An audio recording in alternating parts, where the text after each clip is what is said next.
Hi everyone, this is Caleb. Today I am sharing with you the top 10 graphic novels I read in 2024.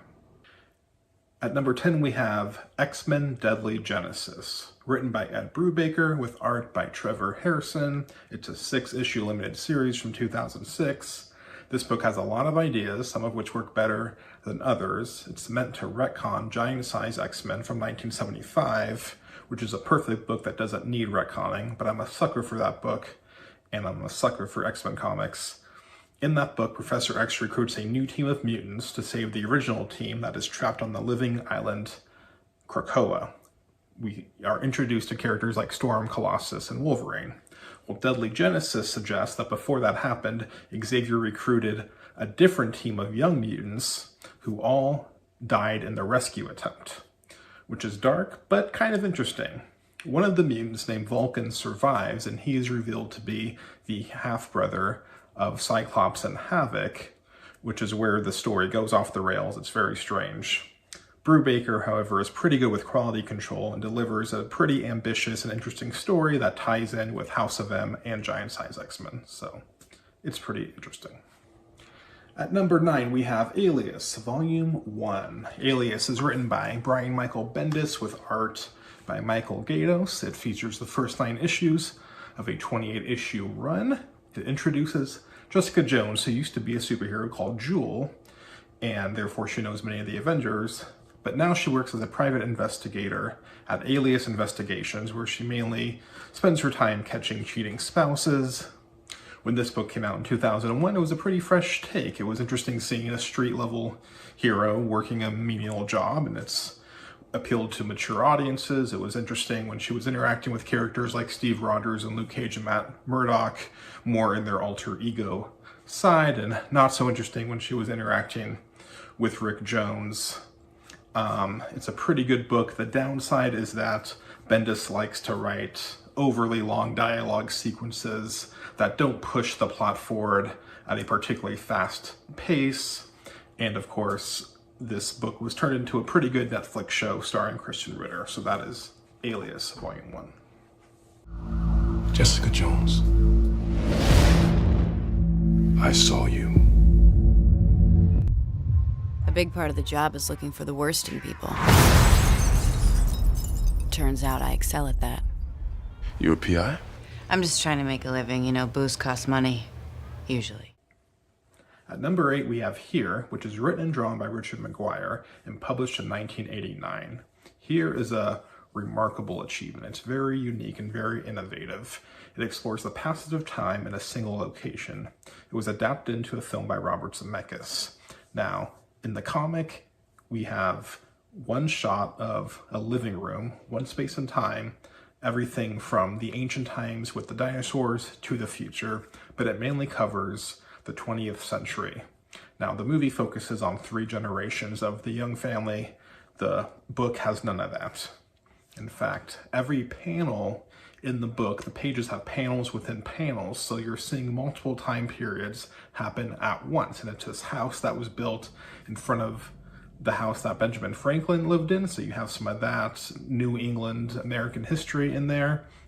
But really we're focused on the 20th century, and it's just a fascinating meditation on the history of a space that you occupy and the similarities between all these people groups that existed throughout time living in a similar space. You kind of have to see it to believe it. It's very creative, and Richard Maguire did a great job. At number 7, we have Love Everlasting Volume 1, written by Tom King with art by Elsa Charter, published in 2022. Love Everlasting is a genre-defying narrative. It's like a time traveler romance story in the Twilight Zone. Joan Peterson starts off in a 1950s Americana love story like Archie. But just as things are going well, she wakes up in a 1960s high society story like Mad Men. Then she wakes up in a 1970s bohemian story. This keeps happening. Joan is trapped in an endless loop, trying to uncover the larger mystery of who she really is. Tom King, in doing this, gets to explore different styles and genres and conventions that are all familiar. Tom King, is going to deliver something interesting. even if he doesn't always stick the landing on like real humanism, emotionalism, storytelling, the concepts and the conceit are always pretty interesting. I'm curious to find out where it goes. At number 6, we have The Walking Dead Book 1, which is written by Robert Kirkman with art by Tony Moore. Book 1 is the first 12 issues of a series that ran 193 issues and inspired the AMC TV show that ran for 11 seasons. The zombie genre has been around for a long time, but had a resurgence in our post-9/11 world. In the 2000s, zombie stories depicted society's unraveling in the wake of global crisis. The Walking Dead is about how people survive as a small group when society has collapsed and they must rely on each other. Book 1 features Sheriff Rick Grimes waking up from a coma to a zombie outbreak. He quickly finds his wife and son who are living with a small camp of survivors. The campers realize they are running out of resources and the best way to survive is to move from place to place looking for a permanent residence. Kirkman is great at delivering the unexpected. His stories is filled with twists and surprises. He keeps the story moving and interesting. He's great at introducing new characters and different predicaments. This long-running story, The Walking Dead, has been good from issue 1. At number 5, we have Silver Surfer Parable, which is a 2-issue limited series written by Stan Lee with art by Mobius. It was published in 1988 and is the pinnacle of Stan's late career, a swan song of sorts. Silver Surfer has always been a fascinating and philosophical character. In Parable, Galactus returns to Earth, and out of fear and desperation, Galactus is worshipped as a false messiah, and the Surfer must intervene.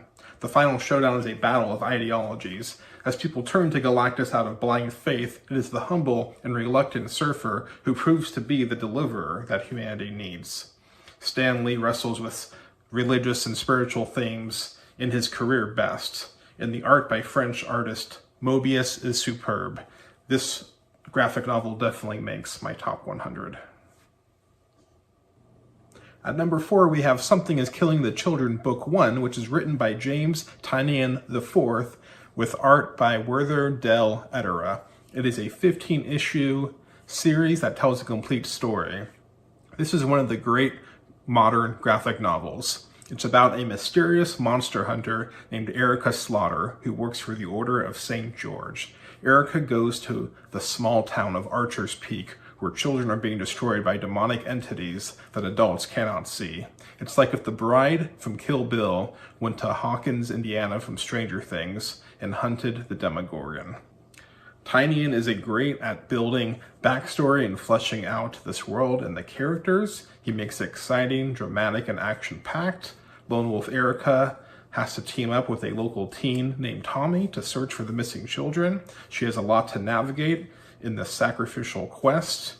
And if you're interested, Book 2 is all about Erica Slaughter's backstory and how she joins the Order of St. George. It is a very well done book.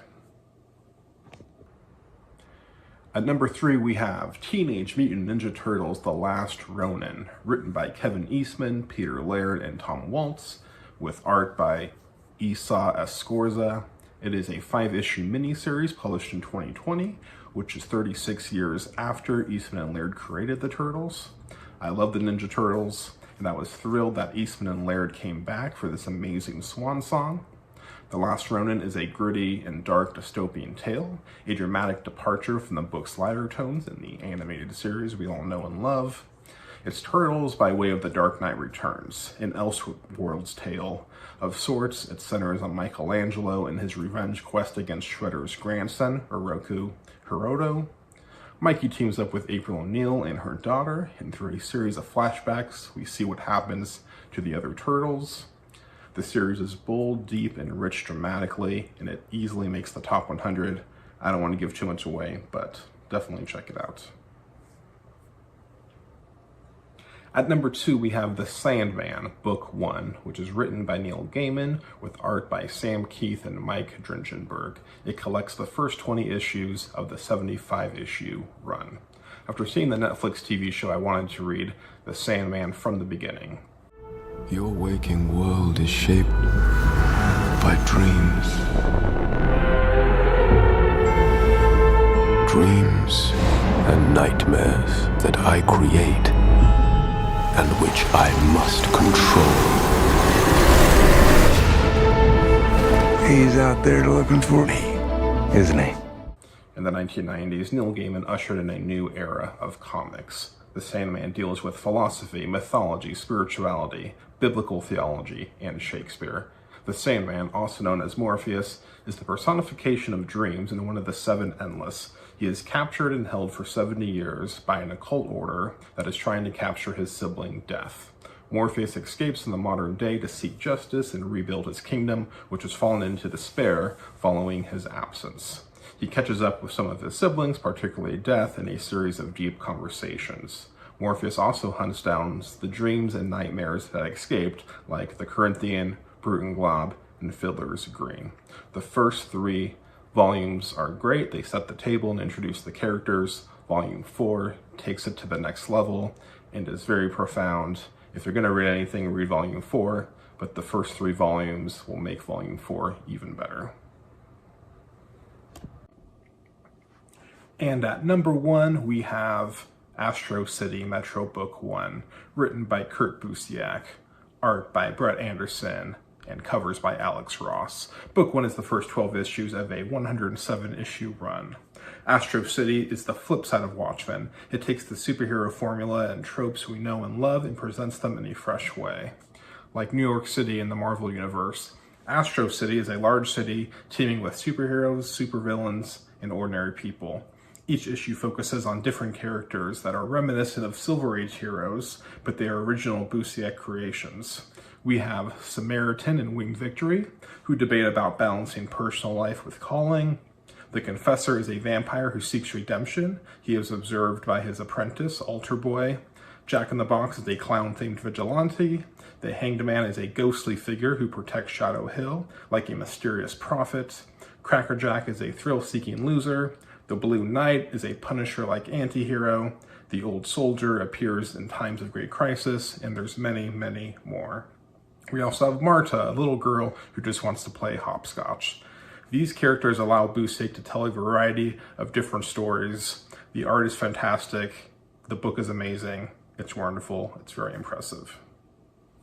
And there you have it, folks. Those are the top 10 graphic novels I read in 2024. I hope to read many more in 2025. Thanks, and Happy New Year.